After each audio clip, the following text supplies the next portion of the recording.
بسم اللہ الرحمن الرحیم وقال النبی صلی اللہ علیہ وسلم الحیاء شعبۃ من الایمان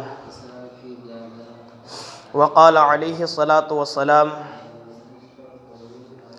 عزیزان محترم،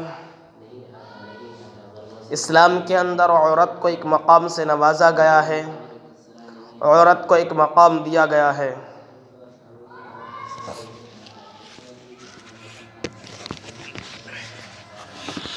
میرے محترم بزرگوں اور دوستوں، اسلام نے عورت کو ایک مقام دیا ہے، ایک مقام سے نوازا ہے، لیکن آج کل ہماری عورتوں کے جو حالات چل رہے ہیں اور جن حالات سے گزر رہی ہے، اولاد پر جن چیز غالب آ رہی ہے وہ ان کے مقامات پر دلالت نہیں کرتی، بلکہ ان کے برعکس جو ان کے جو شریعت مطہرہ نے انہیں نوازا ہے، جن مقام سے، جن لب و لہجے سے شریعت مطہرہ نے ان کو پکارا ہے، وہ ان پر نہیں ہے۔ عزیزان محترم، اس کی کوتاہی کیوں ہے؟ آخر یہ کیوں ہو رہا ہے؟ سب سے بڑی کوتاہی ہماری ہے، کیونکہ ہم اپنی عورتوں کو تعلیم سے آگاہی نہیں کرتے، تعلیم ہی نہیں دیتے کہ انہیں بھی زندگی گزارنے کا ایک سلیقہ دینا چاہیے، زندگی گزارنے کا ایک طور و طریقہ بتانا چاہیے۔ شریعت کیا کہنا چاہتی ہے ان کے بارے میں، شریعت کیا کہتی ہے ان کے بارے میں، شریعت نے انہیں کس کس طریقے سے نوازا ہے، شریعت ان سے کیا مطالبہ کرتی ہے، شریعت انہیں کس طریقے سے پکار رہی ہے، شریعت نے ان پر کیا احکامات نازل کیے ہیں، ہم انہیں تعلیم سے آگاہی نہیں کرتے۔ جب تک ہماری عورتیں تعلیم سے نہیں آگاہ ہوگی، تعلیم سے نہیں نوازے جائیں گی، تب تک ہماری عورتوں کا یہی حال ہوگا۔ ان عورتوں کو تعلیم دیجئے، شریعت مطہرہ کو بتلائیے کہ شریعت کس طریقے سے ہے۔ میرے محترم دوستوں، جب باہر نکلتے ہیں، بازاروں میں جاتے ہیں، وہاں عورتیں ہمیں نظر آتی ہیں، عورتیں اپنی بے حیائی دکھاتی ہیں، عورتیں بے پردہ گھومتی ہیں، تو بڑا دکھ ہوتا ہے، بڑا افسوس ہوتا ہے اپنی عورتوں پر۔ ارے ہماری عورتیں بیکار نہیں ہیں، بہت قیمتی عورت ہیں، ان کی وجہ سے تو بہت دین پھیلتا ہے۔ اگر دین ان کی وجہ سے ایک بہت بڑا ان کا دخل ہے۔ میرے محترم بزرگوں، دوستوں، اولیاء ایسے نہیں پیدا ہوتے، اللہ والے ایسے نہیں پیدا ہوتے۔ اللہ والوں کے پیدا ہونے کے لیے، اللہ والے جب پیدا ہوتے ہیں، ان کے واقعات پڑھ کر کے دیکھیں، ان کی تاریخ پڑھ کر کے دیکھیں کہ اللہ والے جب پیدا ہوتے ہیں تو ایسے نہیں، بلکہ ان کی ماں کا بڑا دخل ہوتا ہے اس میں۔ ان کی ماں کا نیک ہونا، ان کی ماں کا پاک دامن ہونا، اس چیز کا بڑا دخل ہوتا ہے ان اولیاء کے اندر۔ تاریخ پڑھ کر کے دیکھ لیجئے، پیچھے سے شروع سے پڑھ کر کے دیکھ لیجئے۔ حضرت زکریا سہارنپوری جو شیخ الحدیث گزرے ہیں، وہ ایسے نہیں ملے، ایسے بزرگ ہمیں ایسے ہی نہیں ملے، بلکہ بڑی قربانیوں کے بعد یہ زکریا، حضرت مولانا زکریا صاحب شیخ الحدیث مظاہری ہمارے سامنے آئے ہیں۔ ہمیں اللہ تبارک و تعالیٰ نے ایسے علماء سے نوازا ہے۔ تاریخ پڑھ کر کے دیکھیے، کتنی پیچھے سے جا کر کے ان کے نانا کو دیکھیے، وہ کتنے نیک ہیں، وہ اپنی بچی کی تربیت کس طریقے سے کر رہے ہیں، کس انداز سے کر رہے ہیں، جا کر کے دیکھیے، پڑھیے۔ پھر ان کی والدہ محترم ان کی کس انداز سے تربیت کر رہی ہیں، پھر جا کر کے یہ زکریا ہمیں مل رہے ہیں۔ یہ مجدد الفسانی کا ہمیں مل جانا، ان بڑے بڑے بزرگوں کا ہمیں مل جانا، یہ ایسا نہیں ہے، بلکہ ان کی ماں کا بڑا دخل ہے اس کے اندر۔ اللہ تبارک و تعالیٰ نے ہمیں اگر بزرگوں سے نوازا ہے، ہمیں اپنے اولیاء سے نوازا ہے، ان کی ماں کی برکت، ان کی ماں کی پاک دامنی کی برکت سے نوازا ہے۔ میرے عزیزان محترم، لیکن ہم آج اپنی عورتوں کو، اپنی بچیوں کو تعلیم سے آگاہ نہیں کر رہے ہیں۔ لیکن اس عورت کا مقام اگر آپ جانو گے، اگر یہ عورت کسی کی بیٹی ہے تو اس کے لیے رحمت ہے، اگر یہ عورت کسی کی بیوی ہے تو اس کی عزت ہے، اگر یہ عورت کسی کی ماں ہے تو اس عورت کے نیچے، اس عورت کے قدموں کے نیچے اللہ تبارک و تعالی نے جنت کو رکھ دیا ہے۔ اس کی خدمت سے جنت کا ملنا اس کا وسیلہ بنا دیا، جنت کا واسطہ ماں کے قدم بنا دیے، ماں کی خدمت بنا دی۔ ماں کا مقام یہ ہوتا ہے، بیویوں کا مقام بھی آپ جانتے ہی ہوں گے کہ اللہ تبارک و تعالی نے ان عورت کو کن مقامات سے نوازا ہے۔ میرے محترم بزرگوں، دوستو، ہمیں اب اپنی بچیوں کو تعلیم سے نوازنا چاہیے۔ اگر ہمارے پاس چاہے خواہ کوئی ہی طریقہ ہو اپنی بچیوں کو تعلیم دینے کا، وہ دیجیے، بہتر طریقے سے دیجیے، کیونکہ جب تک ہماری عورتیں، ہماری بچیاں، ہماری بیویاں جب تک تعلیم سے آگاہ نہیں ہوگی، انہیں شریعت مطہرہ کے بارے میں نہیں پتہ چلے گا، تو اولیاء کیسے پیدا ہوں گے؟ اللہ والے کیسے بنیں گے؟ ان کو نیک بننا کس طرح بتلایا جائے گا؟ ان عورتوں نے جنہوں نے ہمیں اولیاء دیے ہیں، ان جیسی تربیت اگر ہم اپنی بچیوں کو تعلیم نہیں دیں گے تو ان جیسی تربیت، ان ماؤں جیسی تربیت جس طریقے سے ہمارے اولیاء، ہمارے بڑوں کی ہوئی تھی، اس طریقے سے تربیت پھر ان کی کون کرے گا؟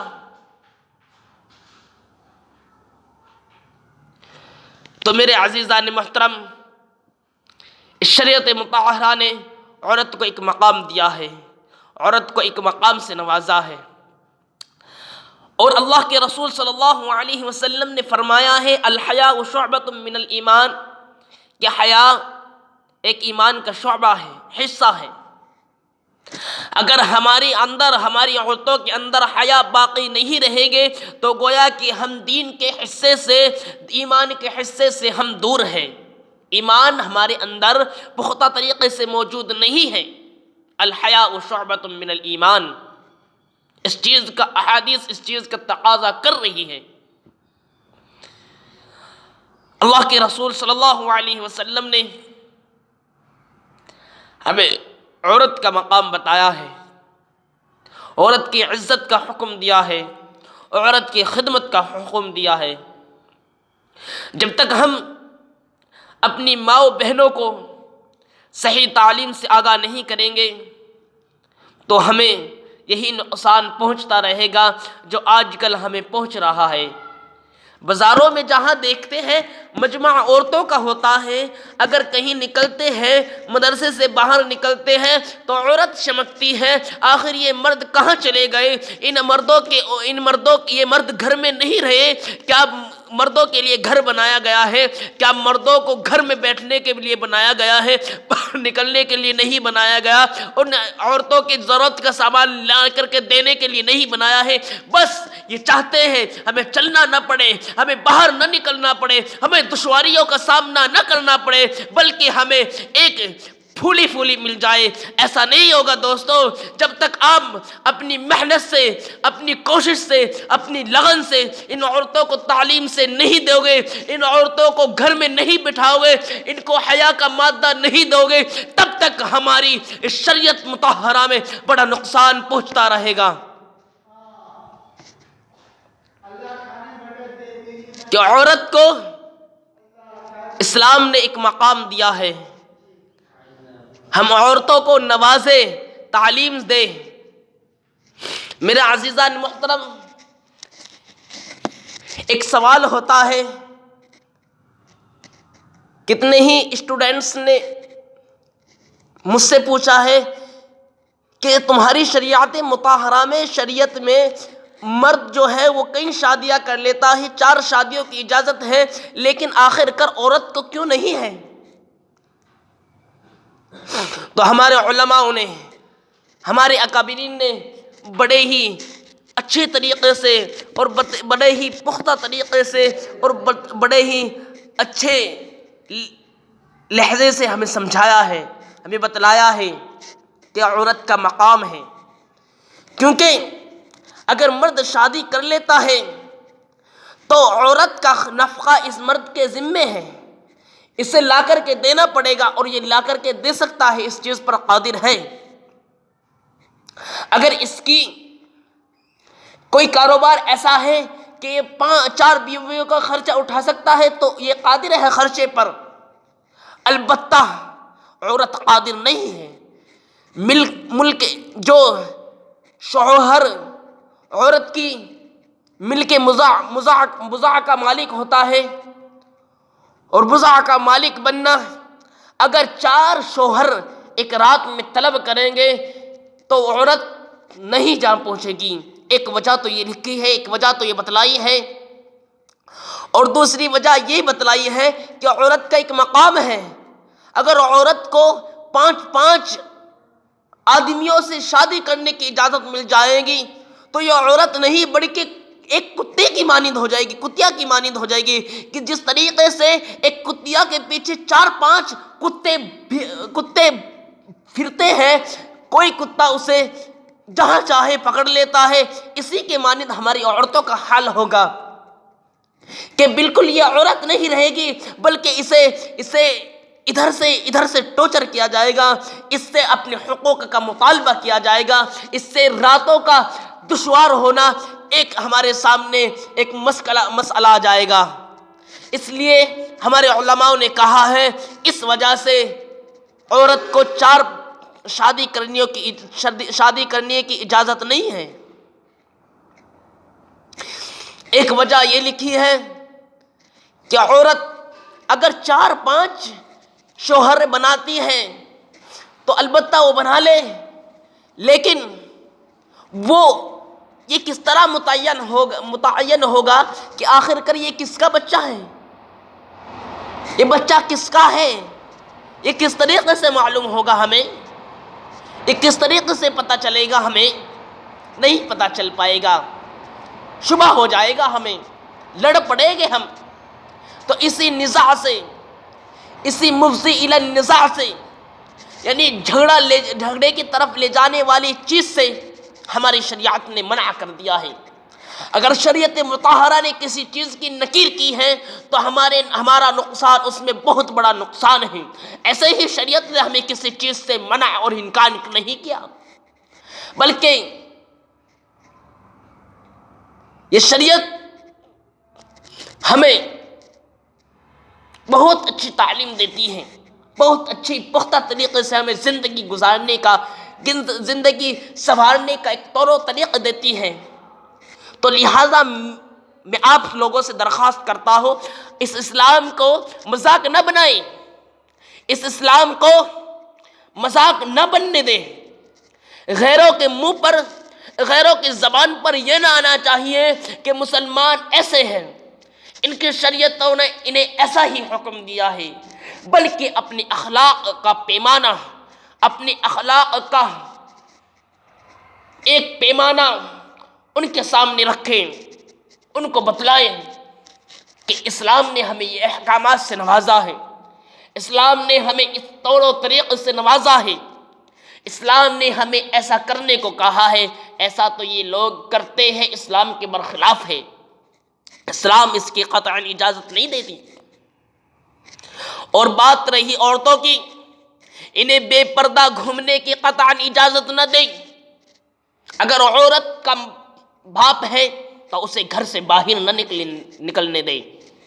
اگر کوئی مجبوری ہے، زیادہ سخت مجبوری ہے، تو اسے پردہ اور حیا کے ساتھ اسے روانہ کرے.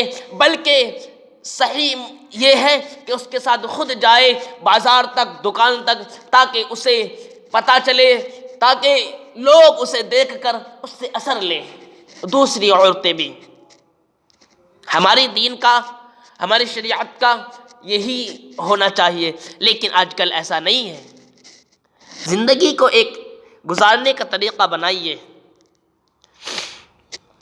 دیکھیے میرے محترم بزرگوں اور دوستوں، بس کہنے کا مقصود یہی ہے کہ اپنی عورتوں کو قابل بنائیے، اپنی عورتوں کو قابل بنائیے، انہیں جھکنے والا نہ بنائیے، انہیں غیروں کی نگاہوں کا نشانہ نہ بنائیے، انہیں غیروں کا